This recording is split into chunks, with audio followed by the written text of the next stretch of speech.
अब यहाँ पे जो कबाबों की जान है ना, वो इसमें ऐड करनी है। मेरे एक सब्सक्राइबर हैं, मैंने उनकी फरमाइश पे आज ये कबाब कढ़ाई रेडी की है।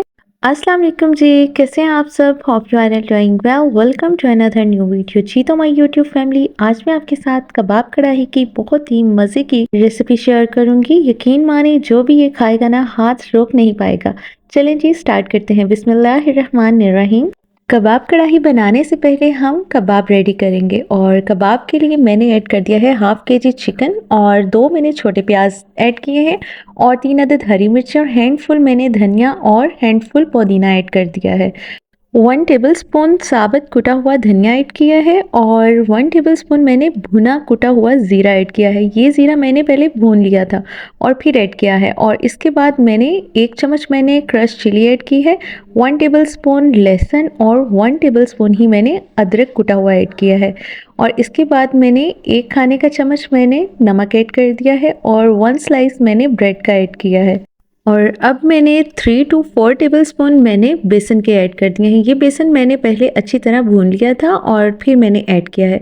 या तो आप चनों का पाउडर ऐड कर सकते हैं या आप बेसन इस तरह से ऐड कर दें तो बहुत अच्छा फ्लेवर आता है और बाइंडिंग भी बहुत अच्छी हो जाती है। और अब मैंने इसमें 1 चम्मच मैंने काली मिर्च का ऐड कर दिया है। ये स्पाइस आप कम या ज़्यादा अपनी मर्जी से भी कर सकते हैं। अब मैं इन सब चीज़ों को चिकन के साथ ही अच्छी तरह से पीस लूँगी। यहाँ मैंने चिकन के साथ इन सब चीज़ों को अच्छी तरह से पीस लिया है और मिक्स भी कर लिया है। चॉपर में मैं लेमन जूस ऐड करना भूल चुकी थी तो मैंने अब यहाँ पे हाफ लेमन जूस यहाँ पे ऐड कर दिया है और अब मैं इसको अच्छे से मिक्स कर लूँगी।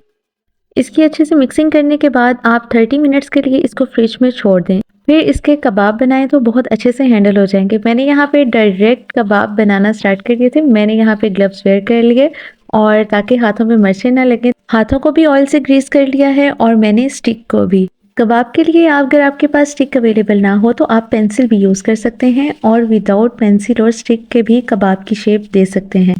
और यहाँ पे मैंने सीख का यूज़ किया। ये मेरी ओवन की सीख थी तो मैंने इसी को यूज़ कर लिया। कबाब का मैं नॉर्मल सा साइज़ रखूँगी क्योंकि हमने इसको मसाले में ऐड करना है और उलट पुलट करते हुए कबाब टूट ना जाए, तो इसलिए मैंने ज़्यादा बड़े कबाब रेडी नहीं किए। मैंने चिकन के मटेरियल का पेड़ा बनाकर और उसके बाद मैंने सीख पे लगा दिया और इस तरह से मैंने कबाब की शेप रेडी कर ली और बिल्कुल आराम से मैंने फिर सीख से निकाल लिया। और ये देखें जी, यहाँ मैंने सारे कबाब तैयार कर लिए हैं और अब हम इसको फ्राई करते हैं। यहाँ एक पैन में मैंने ऑयल ऐड कर दिया था और इसको मैंने हीट अप भी कर लिया और फिर मैंने इसमें कबाब ऐड कर दिए। कबाब थोड़े से स्टेबल हो जाएं तो फिर इनको उलट पुलट करना है वरना कबाब टूट जाएंगे। और अब यहाँ पे कबाब का बहुत ही प्यारा सा कलर आ चुका है। कबाबों को मीडियम फ्लेम पे हमने इसको फ्राई करना है। बिल्कुल मीडियम सी फ्लेम होनी चाहिए, ना हाई होना चाहिए और ना ही बिल्कुल लो। और इस तरह से जी हमारे कबाब बिल्कुल रेडी हो चुके हैं। फ्राई होके भी इनका कलर बहुत प्यारा सा आ चुका है। और अब मैंने यहाँ पे ली है एक कढ़ाई और इसमें मैंने जिसमें कबाब फ्राई किए थे वही ऑयल मैंने इस कढ़ाई में शामिल कर दिया है। और अब यहाँ पे मैंने 1 प्लेट फाइन चॉप किया हुआ मैंने प्याज ऐड कर दिया है। 2 मीडियम साइज़ के प्याज थे और फिर इनको मैंने अच्छे से ना फाइन चॉप कर लिया था चॉपर में ही।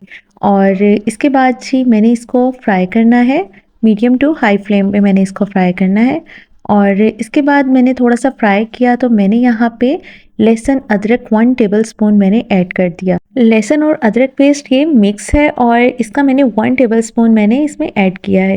थोड़ा सा फ्राई करने के बाद मैंने यहाँ पे नमक ऐड कर दिया है और 1 चम्मच मैंने पिसी हुई लाल मिर्च ऐड की है, आधी चम्मच मैंने हल्दी ऐड की है, आधी चम्मच मैंने गरम मसाला का ऐड किया है और 1 चम्मच मैंने ज़ीरा कुटा हुआ ऐड कर दिया है और 1 चम्मच ही साबुत कुटा हुआ धनिया ऐड कर दिया है। और इसको मैं अच्छी तरह से मिक्स कर लूँगी। यहाँ पे मैंने 2 हरी मिर्चें थी, इसको मैंने अच्छी तरह से चॉप कर लिया था और इसमें ऐड कर दी। हरी मिर्चों का फ्लेवर बहुत अच्छा आता है और यहाँ मैंने थोड़ा सा पानी ऐड किया है ताकि मसाले जल ना जाए। हाई फ्लेम पे पानी भी ड्राई हो चुका था तो मैंने यहाँ पे साथ ही 2 टमाटर थे और इसको भी मैंने पेस्ट बना लिया था। 2 अदर टमाटरों को पानी ऐड किए बगैर चॉपर में ऐड करके मैंने इसका पेस्ट बना लिया था। टमाटरों का पेस्ट ऐड करने के बाद मुझे ख्याल आया कि मैंने इसमें रेड चिली फ्लेक्स ऐड नहीं की तो मैंने वो इसमें 1 चम्मच ऐड कर दी और फिर इसको मैंने अच्छे से ना भूनना स्टार्ट कर दिया। और यहाँ पे मैंने थोड़ा सा पानी ऐड कर दिया ताकि तमाम मसाले और टमाटरों का जो कच्चापन है ना वो दूर हो जाए और इसकी अच्छी तरह से ना मैंने कवर करके अब इसको 6 से 7 मिनट में कवर करके इसको कुक करूँगी। तकरीबन 6 से 7 मिनट के बाद मसाला बहुत अच्छी तरह से कुक हो चुका था और बहुत अच्छी तरह से हमारा मसाला तैयार हो चुका है और इसमें सब कच्चापन भी दूर हो चुका है, दानेदार मसाला हमारा तैयार हो गया है। और इस स्टेज पे आके अब मैं यहाँ पे कबाब ऐड कर दूँगी। अभी भी हमारे कबाब बिल्कुल रेडी नहीं हुए। आप सोच रहे होंगे कि आप कबाब ऐड कर दिए हैं तो इसका मतलब है कबाब कढ़ाई हमारी रेडी हो चुकी है। नहीं, अभी बिल्कुल नहीं हुई। अब यहाँ पे जो कबाबों की जान है ना, वो इसमें ऐड करनी है। अभी कबाबों में जान आ जाएगी। अब कबाबों को मसाले में अच्छी तरह से मिक्सअप करने के बाद यहाँ पे मैंने हाफ कप दही ऐड करनी है और यही कबाबों की जान है। और दही ऐड किए बगैर कबाब कढ़ाई बिल्कुल इनकम्प्लीट है। मैं मसाले में भी दही ऐड कर सकती थी, लेकिन कबाब ऐड करने के बाद मैंने दही ऐड की है क्योंकि हमें कबाबों में मसाले का, दही का बहुत अच्छा सा फ्लेवर लाना था। और इस तरह से अब मैंने दही को अच्छी तरह से ना इसमें मिक्स कर दिया है। और आप भी दही इसी पॉइंट पे ऐड कीजिएगा और फिर आप कबाबों का फ्लेवर चेक कीजिएगा। बहुत ही मज़े का और अच्छा टेक्सचर हो जाता है। यहाँ पे मैंने दही को अच्छी तरह से ना कबाबों में मिक्स कर दिया है और फ्लेम मेरी बिल्कुल लो है। और अब मैंने यहाँ पे कवर कर दिया है और मीडियम टू लो फ्लेम मैंने कर देनी है। और इस पॉइंट पे अब मैंने कवर करके तकरीबन 3 से 4 मिनट इसको कुक किया है। और अब जो दही का पानी बाकी रह चुका है वो मैं थोड़ी सी फ्लेम हाई करके मैं इसको अच्छे से भून लूँगी। और यहाँ पे तकरीबन 1 मिनट मैंने इसको भूना था और यहाँ पे मेरी भुनाई बिल्कुल कंप्लीट हो चुकी थी और कबाब बहुत मज़े के रेडी हो चुके थे। अभी भी एक प्रोसेस बाकी है। अभी देखें कितनी दानेदार इसकी ग्रेवी रेडी हुई है। यहाँ मैंने धनिया और अदरक और कटी हुई एक हरी मिर्च मैंने ऐड कर दी। अब अगर आप कोल से स्मोक देंगे तो इसका फ्लेवर और ज़्यादा अच्छा हो जाएगा। यहाँ मैंने प्याज का एक छिलका रख दिया और इसको मैंने दहका हुआ कोयला मैंने इसके ऊपर रख दिया। यहाँ पे मैंने थोड़ा सा ऑयल कोयले के ऊपर डाल दिया और इसको कवर करके तकरीबन 3 मिनट के लिए मैंने छोड़ दिया। अब यहाँ पे जी इतना मज़े का फ्लेवर हो गया है ना इन कबाब कढ़ाई का, बहुत ही मज़े का। और ये मैंने अब यहाँ से निकाल दिया है और मैं इसको सर्व करती हूँ।